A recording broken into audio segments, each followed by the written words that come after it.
ముఖ్యంగా జ్యోతిష్యం అనేది విశ్వాసమా లేదంటే మూఢనమ్మకమా? అంటే జ్యోతిష్యం అనేటువంటిది శాస్త్రం ఫస్ట్. ఓకే, జ్యోతిష్యం అనేటువంటిది శాస్త్రం అండి. అంతే. మూఢనమ్మకంగా తయారు చేసినటువంటి వాళ్ళని అడగాలి ఫస్ట్ ఈ క్వశ్చన్ మీరు. ఓకే, జ్యోతిష్యం అనేటువంటిది 100% శాస్త్రం. ఎందుకు మెడిసిన్ మూఢనమ్మకమా వైద్యమా? మెడిసిన్ వైద్యమేగా. ఎట్లా? సైంటిస్టులు కనుక్కున్నది పెద్దలు ఇచ్చారు సార్. శాస్త్రం అనేటువంటిది ఋషులు మార్చులు ఇచ్చారు మరి. ఓకే, ఇది కూడా శాస్త్రం కదా. మరి వాళ్ళు ఎవరో మనుషులు చెప్పింది కదా మీరు చెప్పేది వైద్యాన్ని, వాళ్ళు కూడా అంతే కదా.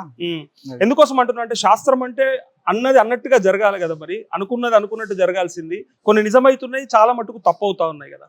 ఎక్కడ ఏ తప్పు అవుతుంది? ఏవైనా ఆయన ముఖ్యమంత్రి అవుతాడని నేను చెప్తాడు, తెల్లారి గాడు చెప్పే వాళ్ళ తప్పది, వాళ్ళ శాస్త్రం కదా తప్ప. అక్కడ ఈయన బాహుబలి కంటే మంచి సినిమా తీస్తారంటారు, తర్వాత తీయడు. ఇక్కడ విషయం ఏంటంటే సార్, శాస్త్రం అనేటువంటిది ఎప్పుడు ప్రామాణికం ఒకటే ఉంటదండి. ఓకే, అర్థమైందండి.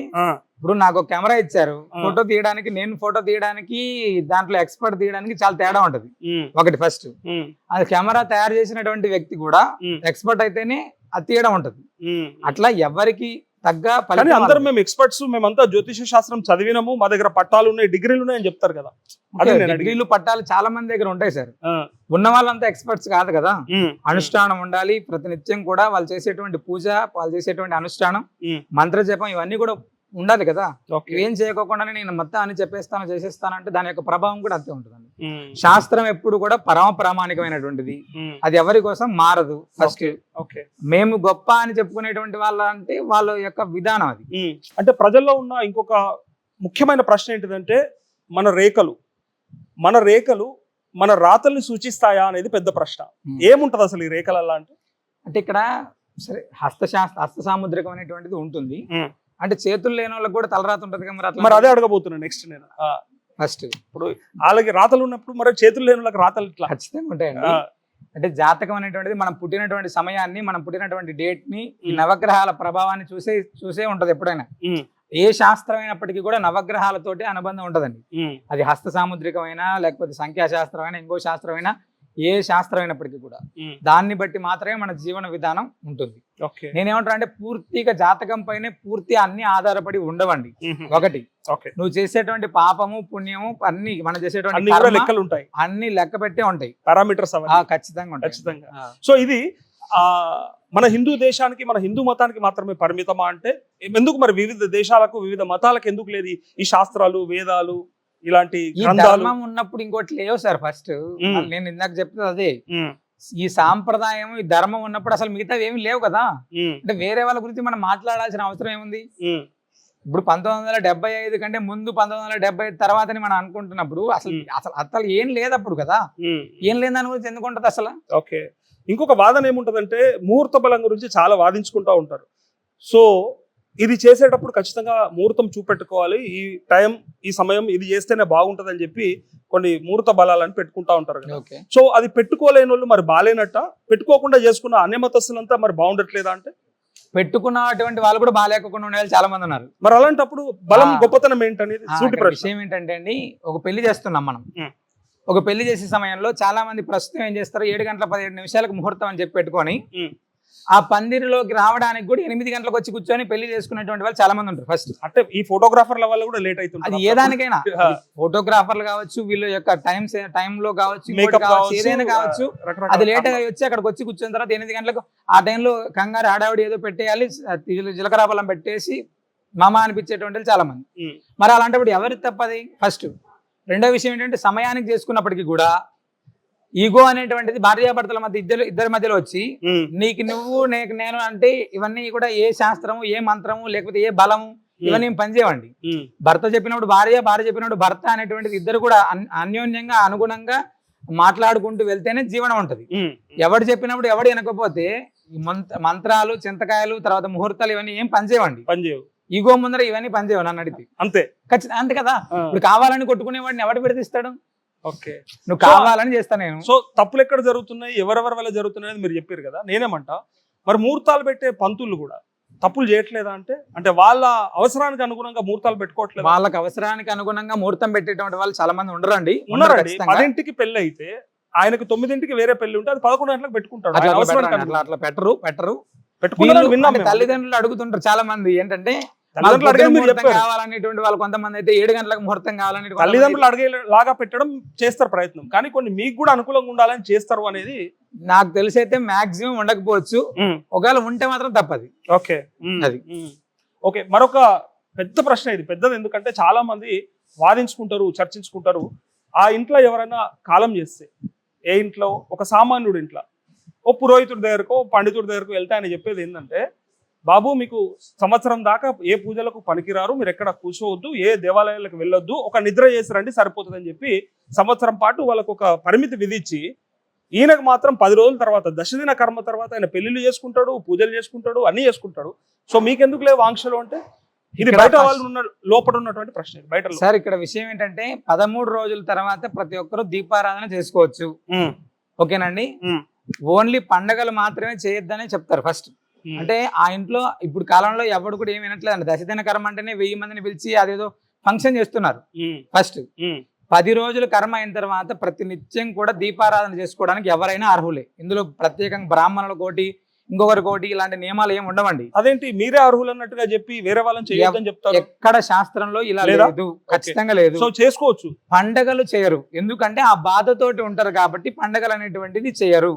అంటే పితృదీక్ష, మాతృదీక్ష అనేటువంటిది సంవత్సర కాలం పాటు వాళ్ళకు ప్రతి నెల మాసికాలు చేసేటువంటి వాళ్ళు కొంతమంది అయితే ఇలాంటి ఉండేటువంటి వాళ్ళు సంవత్సర కాలం దాకా ఎలాంటి పచ్చని తోరణం కట్టి శుభకార్యం అనేటువంటిది చేయరు. ఆడపిల్ల పెళ్లి ప్రమాణంగా చేయొచ్చు అని చెప్పి శాస్త్రం ఉంది. 13 రోజులు అయిన తర్వాత ఎప్పుడైనా పెళ్లి చేయొచ్చు అని ఉంటుంది ఆడపిల్ల పెళ్లి. మగపిల్లాడి పెళ్లి ఏంటంటే పితృదీక్షలో, మాతృదీక్షలో ఉన్నప్పుడు అవి పనికిరాదు అని చెప్పి అంతే తప్ప ఈ బ్రాహ్మణులు కూడా ఎవరు కూడా పండగలు చేసుకోరండి. వాళ్ళు వెళ్ళి ఇంకొకరి ఇంట్లో ఏదైనా వ్రతాలు కానీ పూజలు కానీ ఇలాంటివి చేయడానికి వెళ్తారేమో తప్ప. ఎట్లా మీరెందుకు అర్హులు అవుతారు? ఏమన్నా దేవుళ్ళ మీరు అనేది బయట అందరిలో ఉన్న ప్రశ్న ఇది. అంటే ఇప్పుడు పౌరోహితం అనేటువంటిది ఇప్పుడు ఒక చిన్న ఉదాహరణ, మీ బతుకు తెరువు కోసమే చేస్తారు. బతుకు తెరువు ఏం లేదు సార్. ఇప్పుడు పల్లెటూర్లు ఉన్నాయి, పల్లెటూర్లలో ఒక 2 బ్రాహ్మణ కుటుంబాలు ఉన్నారు. ఒక 2 బ్రాహ్మణ కుటుంబాలు ఉన్నప్పుడు ఆ ఊర్లో ఒక పెళ్లి వచ్చింది, లేదా ఒక చావు వచ్చింది, ఇంకోటి వచ్చింది, ఆ బ్రాహ్మణుడే చేయాలి. ఇతనికి సంబంధించినటువంటి వాళ్ళు ఎవరైనా చనిపోయారు, 10 రోజులు అయిన తర్వాత నేను సంవత్సర కాలం నేను ఏం చేయను అంటే ఆ ఊరు వాళ్ళ పరిస్థితి ఏంటి ఒకసారి చెప్పరా? సో ఇది ప్రజాపయోగం కోసమే చేస్తున్నాం అనేది అయితే లేదంటారు ఇక్కడ. ఇందులో బతుకు తెరువు అనేటువంటిది ఒకటి ఫస్ట్ పక్కకి పెడితే సార్, ఇది చేయకూడదని ఎక్కడ శాస్త్రంలో లేదు. నేను మీకు కూడా చెప్తున్నా ఏంటంటే, ఇప్పుడు ఎవరి పని వాళ్ళదే కదా. ఇప్పుడు కార్పెంటర్ అనేటువంటి వాడు కార్పెంటర్ పని చేయడా? ఫస్ట్ సాఫ్ట్వేర్ ఇంజనీర్ అంటే ఉద్యోగానికి వెళ్ళడా? ఇతనికి ఇది ఉద్యోగం, ఇది పని, ఇది ఖచ్చితంగా చేయాలి. ఇతని పనితో పాటు ప్రజలకు ఉపయోగపడతాడు ఈ యొక్క పనితోటి. చేయొచ్చు అంటే ఈ ప్రశ్న ఎందుకు వచ్చిందనేది నేను మీకు ముందే అడిగినా. సో మీరు చేయకూడదు అని చెప్తారు కదా అనేది. వాళ్ళు చేయకూడదని కూడా పనికి రాదు, మీకు ఇల్లు కొన్ని రోజులు పనికి రాదు, మీరు ఈ గుళ్ళోకి వెళ్ళి పూజలు చేయడానికి పనికిరారు, ఇన్ని రోజులు మీరు దూరం ఉండాలని కొంతమంది పరిమితి పెట్టిరనే ఈ ప్రశ్న. అంటే 13 రోజులు దశదిన కర్మల దాకా మాత్రమే ఎవరైనా కూడా 13 రోజు వైకుంఠ సమారాధన రోజు దీపం పెట్టి మనం అక్కడ అందరికీ భోజనాలు పెడుతున్నాం.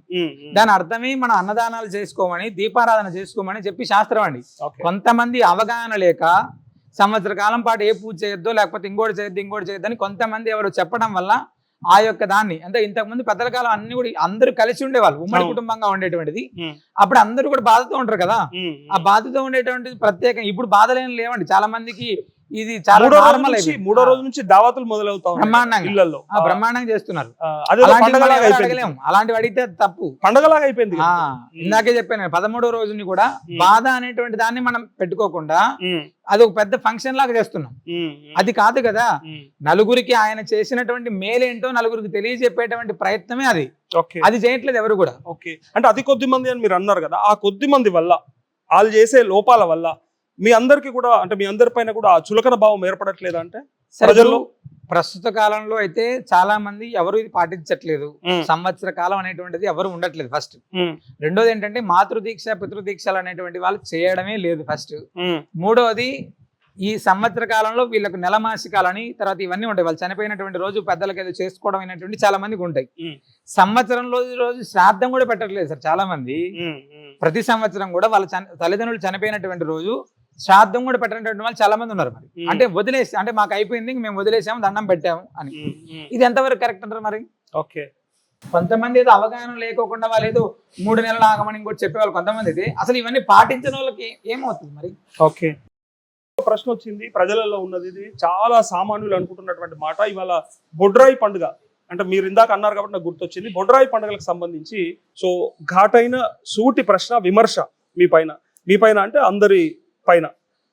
వేదాలతోని మంత్రాలతోని అట్లే గ్రంథాలతోని ఫక్తు వ్యాపారమే చేస్తా ఉన్నారు వీళ్ళంతా అని చెప్పి ఘాటుగా విమర్శించే వాళ్ళకు మీరు ఇచ్చే సమాధానం ఏంటి? ఎవరు ఏం వ్యాపారం చేస్తున్నారో ఒకటి తెలుసుకోవాలి. ఫస్ట్ ఈ వేదాలని శాస్త్రాలని అన్నిటిని కూడా బ్రాహ్మణుడు అనేటువంటి వాడు పట్టుకొని ఇప్పటిదాకా లక్షలాది రూపాయలు కోట్లాది రూపాయలు సంపాదించినటువంటి వాళ్ళు ఎవరు లేరు. ఓకే, ఎవరో కొంతమంది అంటే వాళ్ళ యొక్క స్వార్థ ప్రయోజనాల కోసం ఏదైనా సంపాదించుకొని ఉంటే చెప్పలేం తప్ప ఎవరు లేరండి. కొంత వేలాది మంది వేద పండితులు మన దేశంలో ఇప్పటికి కూడా సామాన్య జీవితం గడిపే వాళ్ళు చాలా మంది ఉన్నారు. ఓకేనండి. అలాంటి వాళ్ళందరి దగ్గరికి వెళ్ళి ఒకసారి వాళ్ళ యొక్క జీవన విధానాలను చూసి మనం మాట్లాడచ్చు. అంతే తప్ప ఏదో తెలియనటువంటి ఒక శాస్త్రం బుక్ పట్టుకొని కోట్లాది రూపాయలు సంపాదించేటువంటి అన్య మతస్థుల దగ్గరికి వెళ్ళి ఎవ్వరు ఈ క్వశ్చన్ అడగలేరు. ఓకేనా? అంటే హిందూ ధర్మంలో ఉండేటువంటి విధానం ఏంటంటే ఎవరి గురించి అయినా రాయేస్తే హిందువులు అనేటువంటి వాళ్ళు దులుపుకుంటారు, కడుక్కుంటారు అనేటువంటి వాళ్ళు దాని మీద ఓ బ్రాహ్మణుడి మీద ఇంకోటి మీద వేస్తే రాత్రికి రాత్రి మనం ఏదో గొప్ప అవుతాం అనేటువంటి విధానం తప్ప ఇదే క్వశ్చన్ ని వాళ్ళ మత గ్రంథాల పైన ఇవి పట్టి అడ్డం పెట్టుకొని మీరు సంపాదిస్తున్నారు అని చెప్పి వేరే వాళ్ళని వెళ్ళి ఎవరైనా అడగగలరా? అడిగే ధైర్యం చేస్తారా? మీరు చేయరు కదా. మరి అలాంటప్పుడు ఇవన్నీ ఎందుకండి? ఇదే వేదం, ఇదే ధర్మం, ఇదే శాస్త్రాలన్నీ కూడా పట్టుకొని ఇప్పటికీ కూడా ఆహారానికి ఆకలికి అలమటించేటువంటి కొన్ని వేలాది మంది బ్రాహ్మణ కుటుంబాలు ఉన్నాయి. నేను చూపిస్తా. మరి వాళ్ళందరికీ కూడా జీవనోపాధి చూపించేటువంటి పరిస్థితి ఉందండి ప్రస్తుతం ఎక్కడైనా కూడా? అలాంటివి ఏం లేవండి. అంటే ఎవరో కొంతమంది స్వార్థ ప్రయోజనాల కోసం కొన్ని దానిలో అడ్డం పెట్టుకుని ఏమైనా చేస్తే అది అందరికీ అంటగట్టడం అనేటువంటిది కరెక్ట్, అందరికి ఆపాదించొద్దు అంటారు. ఖచ్చితంగా కాదు. ఎవడో ఒకటి తప్పు చేస్తే ఆ కులాన్ని అంతా ఎలా అంటామండి? కులాన్ని వర్గాన్ని అనలేము. ఎలా అంటారు సార్? అది తప్పదు. ఓకే, సో ఇంకొక ప్రశ్న ఏంటంటే మానవ సేవే మాధవ సేవ అని అంటుంటారు కదా, మీరు అంటారు, దేవుడు చెప్పాడు, అందరూ అదే అంటుంటారు కదా. సో మానవ సేవ మాధవ సేవ అని ప్రతి ఒక్కరు అనుకుంటే, ఇవాళ మీరు అనుకున్నట్టు నేను అనుకున్నా, నా చుట్టుపక్కల ఉన్న వాళ్ళు అనుకున్నా, ఈ సమాజం అంతా అనుకుంటే ఇదంతా ఎటువైపు దారి తీస్తుంది? నిజంగా ఈ మార్పు సాధ్యమా? అవుతుందా? భూమి మీదే స్వర్గం అంటది అప్పుడు. అంతేనా? ఖచ్చితంగా అండి. ఇప్పుడు ఆకలయ్యేవాడికి అన్నం పెట్టాలి ఫస్ట్. ఈ ఆకలయ్యేవాడికి అన్నం పెట్టి మనం ఎంతవరకు సంపాదించుకోవాలి, మనం ఏం చేయాలి, మన జీవన విధానం ఏంటి అనేటువంటిది ఎవరికి వాళ్ళు ఆలోచించుకుంటూ ఇంకొకరికి సేవ చేయాలి, ఇంకొకరికి సాటి మనిషి సహకరించాలి అనేటువంటి తత్వం ప్రతి ఒక్కరిలో వస్తే ఆడే భగవంతుడు అండి. ఎవరైతే ఆ తత్వం ఉంటుందో అతను భగవంతుడే. ఆ భగవంతుడు అనేటువంటి వాడు ఖచ్చితంగా నలుగురికి మంచి చేస్తాడు కదా, ఆటోమేటిక్ స్వర్గమే ఇంకప్పుడు. ఓకే, ఖచ్చితంగా. సో ఈ ట్రస్ట్ ద్వారా అంటే నృసింహ సేవా వాహిని కావచ్చు, అట్లే మీ అహోబిల మఠం కావచ్చు, వీటికి సంబంధించి మీ లక్ష్యం ఏంటి అని నేను అడగాలనుకుంటున్నా. అంటే శ్రీనృసింహ సేవా వాహిని అనేటువంటిది సనాతన ధర్మ పరిరక్షణ అనేటువంటిది ఒకటి, గురుకుల విద్యాలయం అంటే గురుకులం అనేటువంటిది ఒకటి మేము ఏర్పాటు చేయాలనేటువంటిది ఉంది. ఈ కల్పవృక్ష నారసింహ సాలగ్రామ ఆశ్రమం అనేటువంటిది చాలా అద్భుతమైనటువంటి రీతిలో ఏర్పాటు చేయాలనేటువంటిది మా సంకల్పం. అంటే ఎక్కడైతే చదువుకోవడానికి ఇబ్బంది పడుతున్నారు వాళ్ళు, చాలా మంది పిల్లలు ఇబ్బంది పడుతున్నారు, వాళ్ళందరినీ ఒక దగ్గరికి చేర్చడం అనేటువంటిది ఒకటి ఫస్ట్. అంటే అంటే ఇంతకు ముందు కాలంలో ఎలా అయితే గురుకులాలు అయితే ఉన్నాయో అలాంటి మంచి విద్యని, అంటే సాంప్రదాయబద్ధమైనటువంటి విద్యను అందరికీ అందిస్తే చాలా బాగుంటుంది అనేటువంటి దాంతో ఉన్నాం. తప్పకుండా అది కూడా తొందరలో చేస్తామండి. గడప గడపకు నృసింహస్వామి అనుగ్రహం వెళ్ళాలి అనేటువంటిది మా సంకల్పం. అది కూడా చేస్తున్నాం, ఇంకా అద్భుతంగా వెళ్ళాలి. ఓకే, మా టాప్ తెలుగు టీవీ ప్రజల కోసం అంటే వీక్షకుల కోసం ఏం చెప్పారనుకుంటారు మీరు? అంటే ఈ సేవలకు సంబంధించి కానీ, లేకపోతే ఇప్పటిదాకా మీరు అన్ని చెప్పినారు కదా, ఇంకా ఏదైనా మీరు ఏమైనా చెప్పాలనుకుంటున్నారా? భద్రాచల దివ్యక్షేత్రంలో రామాలయానికి అతి దగ్గరలో ఉండేటువంటి కల్పవృక్ష నారసింహ సాలగ్రామాన్ని ఒక్కసారి దర్శించండి.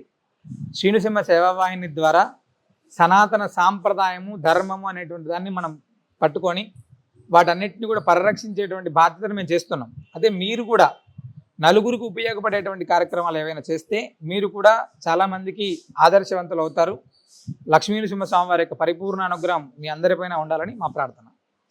థ్యాంక్ యూ సో మచ్ గురువు గారు. Thank you. సబ్స్క్రైబ్ చేయండి. Please do subscribe to. Please like, share and subscribe to top Telugu TV. Top Telugu TV. Top Telugu TV.